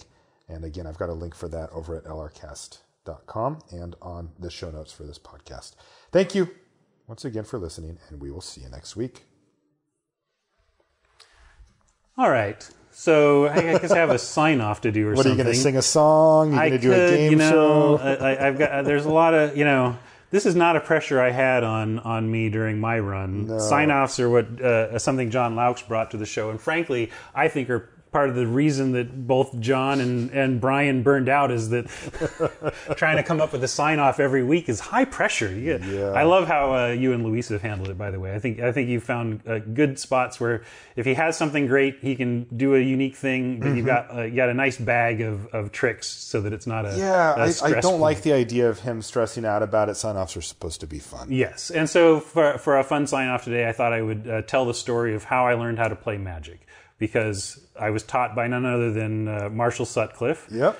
I'm trying to put it on a timeline. I feel like it had to have been maybe summer 94, summer 95. Like, I think I feel like I was already playing by 95 or so. Yeah. And I was trying to look up. There's one clue that would help us nail it down a little more that I'll get into later. But my cousin Jay is he is 6 years younger than me, and so but we kind of grew up like brothers. Our families hung out every weekend, so we gamed together our whole lives. Heads Up Monopoly was our jam, and he beat me an astounding number of times. I wonder if he cheated. Maybe he was cheating. He's a really good gamer. He really is a good gamer. I don't know if that applies to Monopoly. Well, the thing is, there is strategy in Monopoly, and we both knew it all. Like, it was funny. We got actually deep into Monopoly, I swear. Read great books on it and stuff. That's but great. Anyway, he had told me that he had started playing Magic with his good buddy Marshall, who I maybe met you a couple times. But barely. Yeah. I mean, it took me 2 years of knowing who you were before I met you. Yeah, because I was in college when you learned you were away in Minnesota. Who I was. Yeah. So I was just the only way I knew you was from the mixtapes that you would send Jay. That's right. To expose him and therefore me to different types of music, because him and I just listened to hip hop. Like, we were all about Dr. Dre and Snoop Dogg, and you would send us like the Beatles and Led Zeppelin, and that was way outside of our. Because that was my classic rock phase. I in high school I went deep down the classic rock rabbit hole and absorbed all that stuff and was trying to share Hendrix and the Who and that was to be fair, stuff that we just had none of our friends listened to that. Yeah, we had Jay and I had a thing where we'd send each other mixtapes and we would have to send back numbered rankings for all the songs. That's great. This was a 7. This was a 10. I still remember the one you sent him. It was actually a set of them. Yes. In a box that you had made. Yes. Like, you decorated the box. It was like taped together, but really well done. This was on a Mac Classic. Yep. With printed out what is it, clip art? Well, I on a black and white screen, I made a color output thing. And, I remember. And all the spines lined up to create all the ends that when you put them in made like a guitar. Or there was I remember this. It was. I was very proud of that. So you had a big impression on me before I even met you. And so so early on in my relationship of having met Marshall maybe once or twice, they excitedly, I was told about this game they had learned how to play, and I was down to figure it out. And I remember distinctly, we were in Jay's basement. I remember and on the floor. On the floor, you had like this, classic 120 card, all of my red and green cards deck. Yeah. And we decided that we would just both play off the top of that deck. So we shuffled up Marshall's monster pile, and he, stumbled through the rules and explained to me what was going on. And I was kind of getting into it and thinking maybe this was something I wanted to pursue. Did you consider yourself a gamer at this time? I mean, this was a much less popular thing to be a gamer. That was tabletop gaming. There just weren't a lot of options at the time, right? Yeah. Like you were like, what was the serious tabletop game you were playing? Was Settlers out? I don't even think so. Settlers was I certainly wasn't aware years from there, and no, it was Mattel, Hasbro type stuff. Risk was like Risk. That was the high level. Yeah, the high level. I mean, there was somebody playing Axis and Allies somewhere, right? Right. But I wasn't into that scene though. I was deep into video games though. Yeah. We were all of us video game junkies for sure. But strategy gaming, tabletop strategy gaming, wasn't a place I even took seriously or thought of at all. So this was a very unique, even concept, and that first Magic concept of you make your own deck, like this isn't just a thing off the shelf. You have to construct what you're playing. Oh, that's interesting, and so that fascinated me. But you had a lot of just commons, and so there was nothing. Dude, I had a bunch of like Homelands, right? And, a lot of some weird cards, junky, and it's amazing stuff. that Magic survived its early card design. But it's a testament to what a compelling fundamental game it is. That even as Magic creators were figuring out how to make good content, the game was still amazing. Yeah, and then it happened. I drew my rabbit hole card. And what I mean by that is like that first card, you've been exposed to some Magic and played a little bit and you get the basics, and then you get your first exposure to some card that's like, whoa. Yes. I didn't even think they could go in that direction. And so the card that you had, how do you pronounce this? Mijay Jin. Mijay Jin. So this is red, red, red for a 6/3. And so I drew that and saw those, proto-vanilla tests, like, oh my God. That's big. That seems really big. That's like more power than I've ever seen. This is from Arabian Nights. And, this is the time frame we're talking, this was an Arabian Nights BJ Jin I just had in my deck for some reason. Happen to have it in your deck. And the one that I owned. And the rules text is, if you choose to attack with Mijay Jin, flip a coin immediately after attack is announced. Opponent calls heads or tails while coin is in the air. I love early templating. Love that. If the flip ends up in opponent's favor, Mijay Jin is tapped but does not attack. And I was like, whoa, whoa, that is weird. And that was it. That was my moment of like, this game is for me. I love this game. And I remember immediately starting to pore over cards and trying to learn what cards existed and what they did. And again, you didn't have the internet at that point to figure that stuff out. You had magazines and price guides, scry, very early Magic content on this stuff. I remember discovering a Soul Ring and being like, that's amazing. I'm going to put 4, and I started making decks already. I'm going to put 4 Soul Rings in, and Jay was like, actually, you can only have one of those. So I was proud, though, that I immediately identified a broken card. Your vanilla test was strong. Yeah, my power judgment was strong. And you were just a teenager at the time. And and I was terrible. I had no idea what I was doing. Jay was a much better player. He actually played in tournaments, But here's what he did later, because here's the punchline, though. Mm-hmm. Right as I'm just about to go in super deep, in for life, Star Trek The Next Generation card game launched. I remember that. And we all swiveled our heads toward it and said, let's try that. Yeah. And instead, we latched onto that. And we were hard Remember into... Q? Q. Like, there were some broken cards there. some like rules errata for Q or something. If they released a special pack of cards that contained like Yellow Alert or something. Yeah, that's right. It was just the ham-handed nerf to some broken combo in the game. I remember that. But everything that I've ever brought to bear on Magic in terms of making it a point of passion and a spiky endeavor, I applied to next gen for that like 6 to 9, 12-month window. Right. And actually Magic just completely fell to the wayside. And we were all into that. Yeah. And it was it was like 95 where I was living in an apartment and went to a garage sale next door, and it had the classic shoebox of Magic cards that was on sale for $2 or whatever. And I bought it and re-engaged with Magic after teaching a friend of mine to play by taking that shoebox and splitting up you get all the reds, I get all the greens. We just did it that way and used an actual rule book. And then by me getting back into that, we all got back into it, and that's when Jay did start to take it a little more seriously, and he was going to tournaments sometimes and stuff. And but yeah, sitting on the floor across from a teenage Marshall Sutcliffe, who was and then drawing this gin and being enthralled is my strong early Magic memory. Yeah. By the way, that Star Trek Next Generation came out in 1994. There you go. So it had to have been summer of 94. Yeah, so we were real early then. Yeah, that's great.